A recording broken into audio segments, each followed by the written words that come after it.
We talk weekly. We talk weekly. Yeah. We talk weekly. We talk weekly.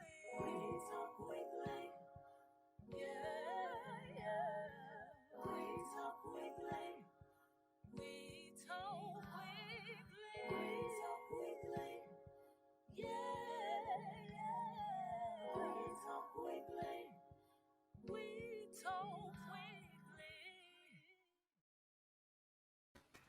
Hey, we're back and we have someone whom I have a tremendous amount of respect for. But before we bring her on today, you know what, Lady Estelle, why don't you do the honors and introduce our next guest? Yeah.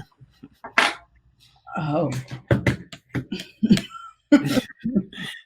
Thanks, Charles. Absolutely. You know, I got to put you on fresh because this is the thing, right? That usually gives me my great transition to, introduce some people on the show. So, I gotta put you on the spot today. I have to find her information. Classy Lady Sparkle. So for those who's tuning in, Classy Lady Sparkle is a little under the weather right now, and she normally does, the introduction to all our beautiful folks, and this young lady who's coming on today, I've been reading up on her and some of the work that she has been doing. In fact, she has been involved in some of the things that we dibbled our little toe, stuck our toe in as it relates to like the arts, and I'm sure that she'll go and jump a little bit into that as it relates to some of the things that she's doing over there. And when it comes to arts, this is something that we love and we appreciate, and we're going to continue to do it because we are the arts. We are the culture. We are the voice of the people. So we're going to continue doing what we do best. So, Lady Estelle, I try to run my mouth a little bit as you got prepared. You ready for me? So today we have Taneshia Nash Laird, President and CEO of Newark Symphony Hall, who is here today to talk to us about all the amazing things that they're doing over there. So Taneshia, welcome to the show. Thank you. Thank you for having me. Welcome to the show. Welcome to the show. How are you? I'm doing really well. I'm coming to you from my house like everybody else, right? Yeah. You know what? We normally, we try to get into the thick of things, but before we get started now, during these times, as you just brought it up, I'd like to know, how are you doing? Like mental health wise, all of that stuff. How are you? How am I doing? Listen, I'm in therapy every time I can get a telesession. It's real. I have two daughters who are doing school virtually at the same table. We all sit at the same dining room table. I have a ninth grader and I have a fifth grader. And so it's a lot. It's sort of our new normal now, though. It was a struggle in the early days, specifically for my 10-year-old, who is very social. So for her not to be able to go out and connect physically with her friends was really tough. But we're hanging in there, and listen, God is good. Yeah, So no doubt.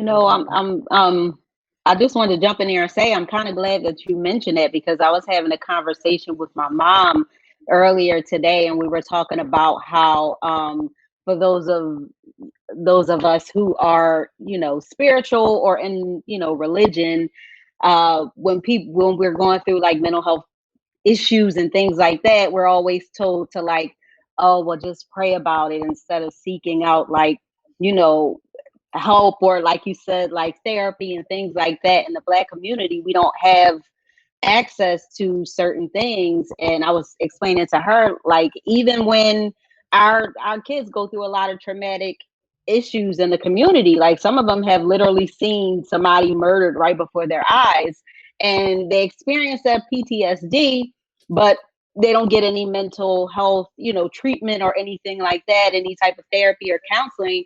Whereas like in our white counterparts, if there's a mass shooting in the school, here you have they immediately get counseling, or if somebody dies or pass away, they get counseling. So I'm just glad that you mentioned that, because that's really important right now. I'm so glad that you mentioned this, because at the top of the year before the pandemic, I actually met a woman from Newark who created an app specifically for kids who are going through, teenagers who are going through sort of the environmental trauma. She created it because she grew up in Newark, right? And she's now since got $1 million investment in her company. And I went up to her and talked to her. And first of all, I was so proud of her to see this Black woman come out on stage and tell her story about growing up in Newark and being surrounded by a whole lot of trauma and realizing that there needed to be a resource. And so she created this app that provides coaching for teenagers. And I went up to her because unfortunately 7 years ago I was widowed, and my kids were going through, sort of a different type of trauma, grief trauma. But I believe in this. Listen, just to talk about this just for a little bit, because this is actually relates to my work. When the pandemic first started, Newark, New Jersey became a hot spot. We, in fact, are still a hot spot for coronavirus. In the very early days, 2 of my staff members lost 6 family members between them. And we started doing our staff meetings via Zoom. And I just said in passing, would it be helpful if we brought in like a counselor or a therapist? And they all said yes, right? So I brought in a therapist who came in during a staff meeting and did essentially a group therapy session. Additionally, our health insurance was offering for 0 copay therapy sessions. And so I told people, sign up. I did. Like I said, I was like, I can get in. And just to be able to have somebody to talk to, these aren't normal times. I also am an adjunct professor at Drexel University, and I recently, I was just struggling, to be honest with you. And I didn't realize that it was not just the coronavirus, but it was the anxiety of not knowing what was going to happen with the election. And I remember contacting the director of the program I teach in. I teach in the entertainment and arts management program. I teach strategic management. And I said, man, I haven't given them their midterm yet. I'm really struggling. She said, you wouldn't be human if you weren't struggling right now. And so I said, listen, I think I'm going to let them, skip class this week and work on their group projects, because the end of the term project is they have to do a business plan that they pitch in entertainment and arts. And she said, good plan. And then as soon as the election was called last week, I tell you, I had the best sleep that I have had in months. So I think, we, especially Black folks, I think, my church is St. Paul's Baptist Church in Philly too. And so my pastor, we believe in mental health and awareness. And in fact, there is a ministry that's being developed around that too. So I hope, if nothing else, this time period breaks down that whole stigma around seeking out help. So anyway, that was my soapbox on mental health. It's real, take care of it. Take care of it. It is real. It is definitely real. So I want to go back and touch on something you said a little bit earlier, because for those who don't know, Newark Symphony Hall is one of New Jersey's largest and oldest arts and entertainment venues. Yes. You guys just recently announced the creation of a Black-led, volunteer-based investment committee made up of mostly millennial age professionals. So talk to us about that. Yeah, so it's really exciting. So I started at Newark Symphony Hall 2 years ago. It is a storied, historic performing arts center. It is 95 years old, but it had seen better days and has seen better days. There was a lot of deferred maintenance. Just to give you an understanding of the venue, we have a concert hall that seats almost 3,000. We have a ballroom that has capacity of 1,500. We have a black box theater that has about 250 seats. So we're huge. We're block deep. We're 200,000 square feet, but we need a lot of investment. And for one thing, we need about a $40 million renovation. And so I've just put it out to my social network. One of them is my friend's son, who is an investment banker. And I put it out there and said, who would be willing to work with us and volunteer? And I got a senior vice president from Goldman Sachs. I got a person that is social impact investing from AllianceBernstein, an executive from Facebook. I mean, they all showed up and showed up quickly. And I really love the fact that it is all Black. It happens to be all Black because, again, I put this out to my particular social network, and I don't mean like online network. I mean people that I know.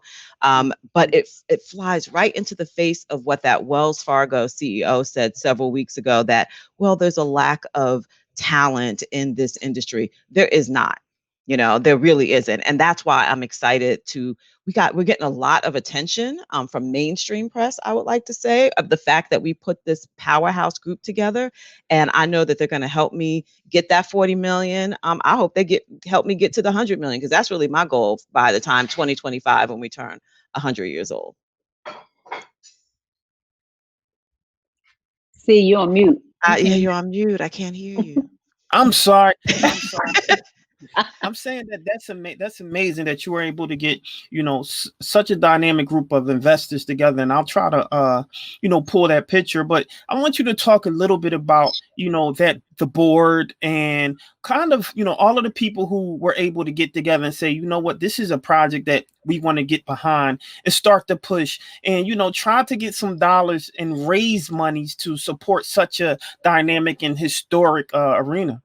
Yeah. So again, for those who don't know about Symphony Hall, we again were opened in 1925, and at once upon a time we were the home of the ballet, the orchestra, the opera, and unfortunately all of those folks left really after the uprisings in the 60s. In fact, the day after Martin Luther King was assassinated, Jimi Hendrix played Symphony Hall. One of the most iconic images for Aretha Franklin at a dressing room mirror, that's at Newark Symphony Hall, right? So everybody that you can possibly think of has been performed at this place, but it did need some investment. And a bit over 2 years ago, I was recruited through an executive search process, right? And it's my understanding that I was the only person that came in and said, well, of course, the first thing I'm going to do is, redo the whole thing.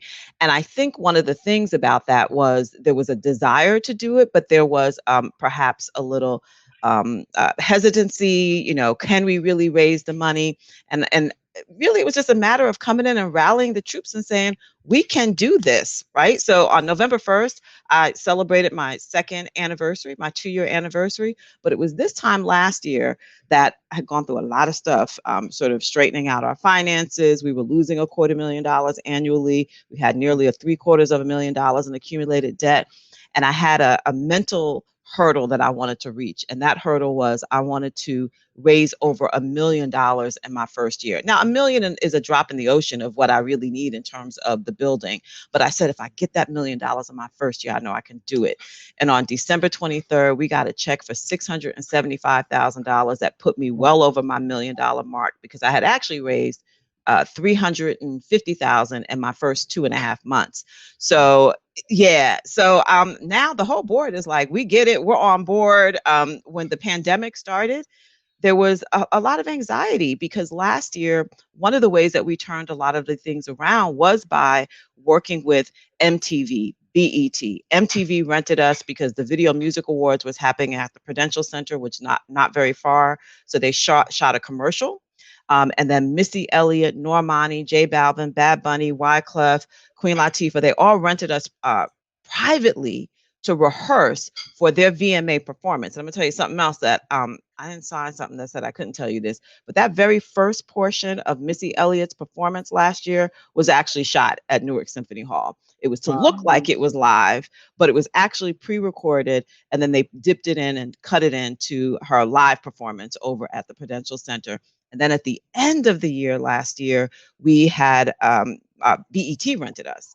Andre Harrell did unfortunately now the late Andre Harrell did a casting event, and over 1,000 people showed up to audition to be in the Uptown miniseries. And the thing about that is they had said, we're only going to see 250 people. We're only going to come 2 days. They saw everybody that showed up, and they said, you have such incredible talent in this city. So to come off of that year, which was incredible, turning around our finances, and then the pandemic hit, right, this year. And the board was like, what are we going to do? Because we're shut down by executive order, losing 100% of our earned income. And I said, I think we need to lean in. Y'all, my beautiful people, the investment committee, thank you for putting that on the screen. I said, we need to lean into this time, and we need to go for it. We need to raise money. We need to use this time to do a whole bunch of things. The first thing we did was we created an initiative called Embrace Newark. We handed out over 9,000 N95 masks that we found out we had in storage. We had a deaf poetry, and we're going to talk about Rush because I know both of us, we have some Rush to talk about, Rush Philanthropic, but we had a deaf poetry reunion that we did.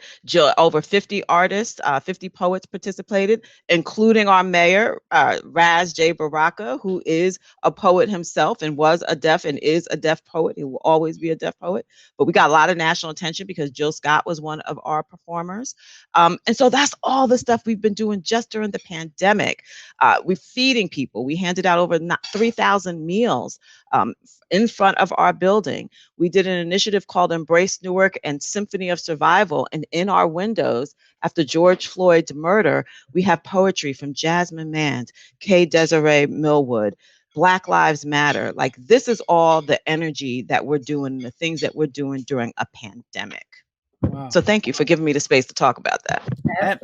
Absolutely. I think it's important. I think it's necessary for those to know pretty much, you know, who and I'm gonna pull this back up because I want everyone to look at these faces. You know, there's a misconception that, you know, people that looks like this can't raise money, can't get behind raising a seed to produce something that's such as not only a historic, but you're talking about the amount of Black, beautiful, how can I put it?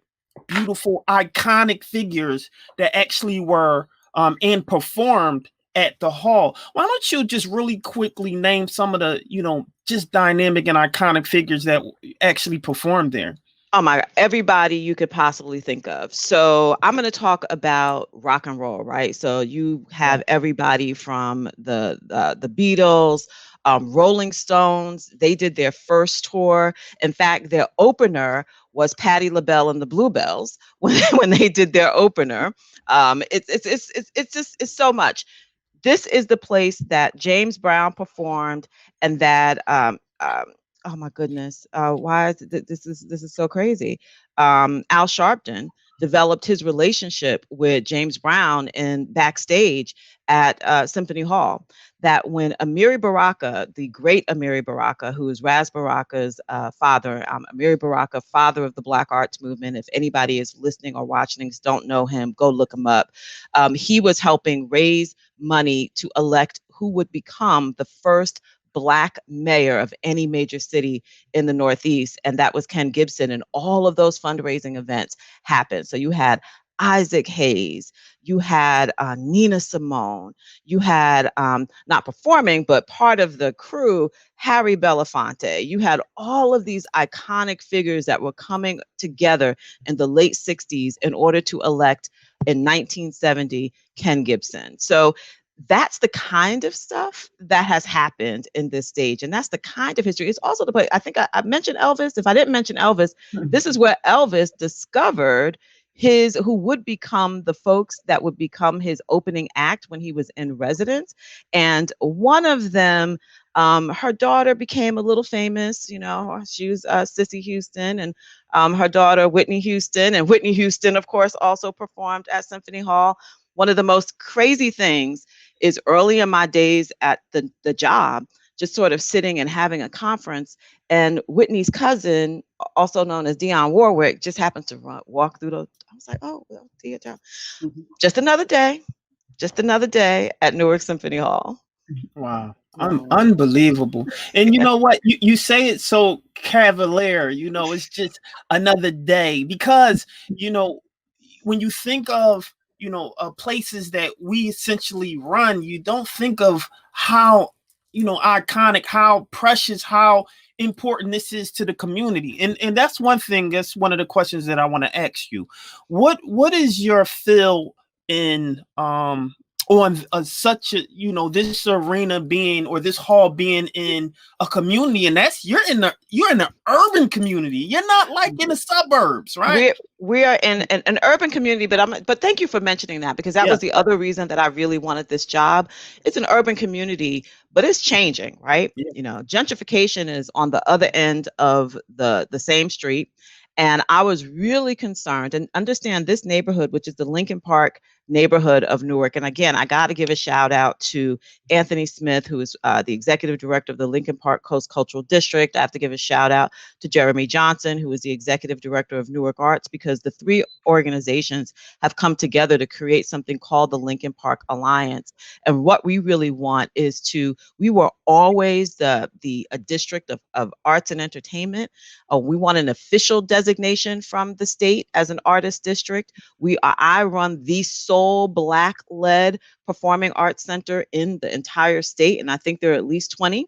And I'm not the first Black. Obviously, I'm one of a series of Black leaders at Symphony Hall. I would say since the late 70s, early 80s, it's been Black-led. So I think it's important that institutions like ours are supported, that Black-led, Black-serving institutions. We are predominantly a community of color, but again, it's rapidly changing. And so what I want is to make sure that as we do our renovation, for instance, and we're going to be creating 500 construction jobs and opportunities for 50 small businesses, I want to make sure all of those jobs go to local people, right? In Newark, nearly 1 out of every 3 people live below the poverty line. Those 500 jobs could change lives. And so what we're hoping is that we can be an example, a national example of Black excellence in terms of leadership. Wow. Yes. Amazing. I'm sorry, guys. I know I'm taking all the questions. I'm just excited to have you on because you're just another example of Black excellence yourself. Not only because of the position that you're in, but the advocacy work that you have been doing, and because we know of you, right? Because we have crossed paths and we have seen the work that you have been putting in, and that will be a transition shortly because I would like to go into that. But I think it's important for people, especially women of color, to see people like you that's doing and putting in that work. So how important is it for you to actually be not only a pair to many, but kind of you're in a leadership and someone that people essentially look up to? How does that feel? It's so funny that I don't look at myself that way. Yesterday, so I teach on Fridays, and I only have one Black student in my Drexel class.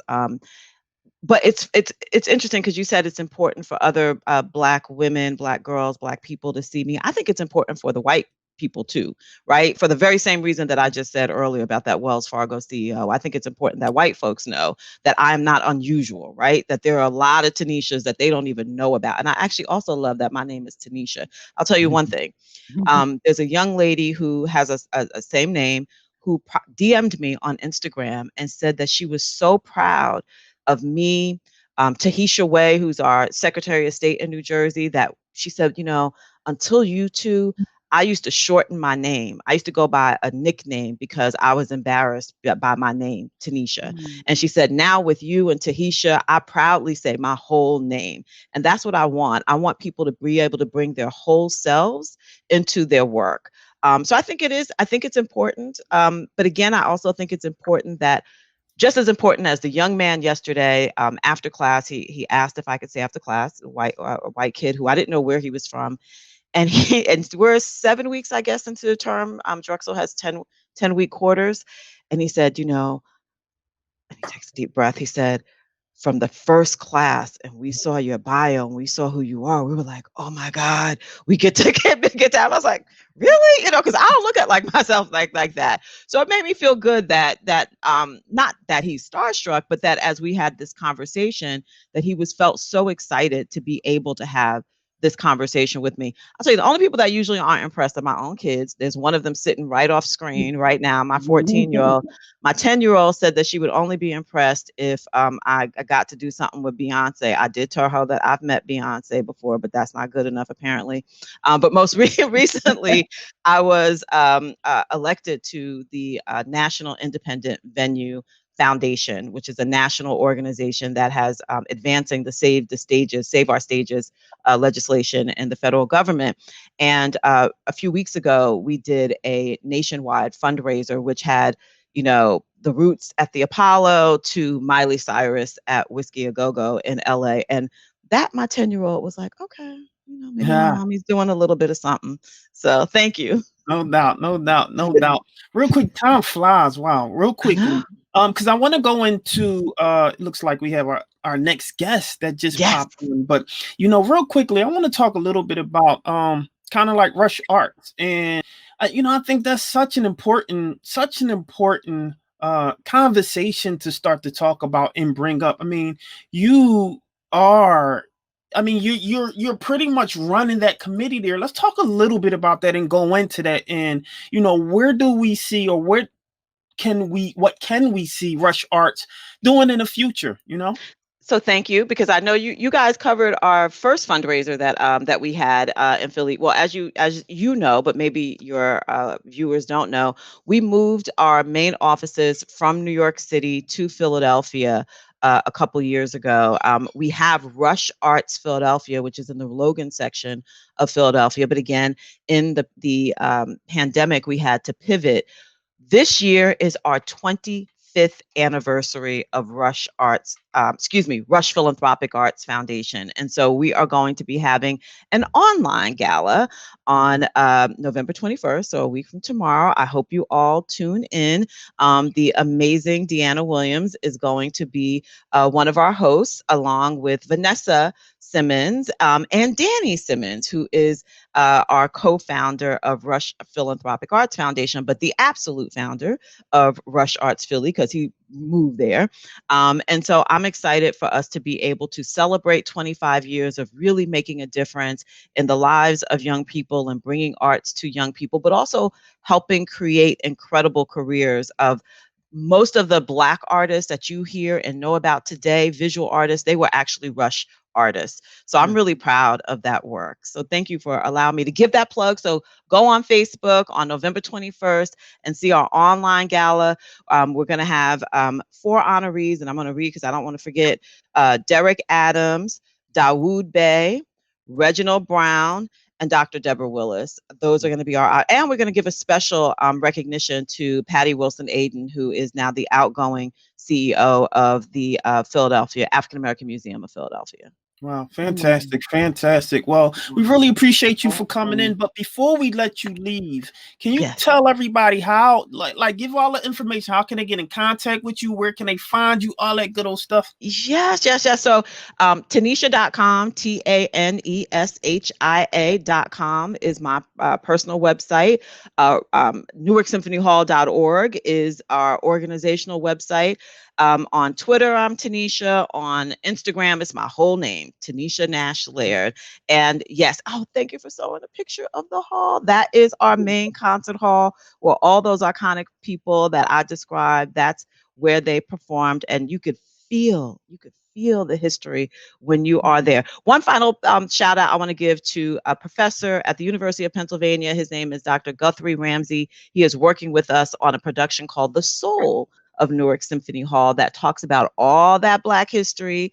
And I'm excited. And hopefully I'll get an opportunity to come back and talk about the soul. Thank you. That was my way of getting you to say yes. Thank you.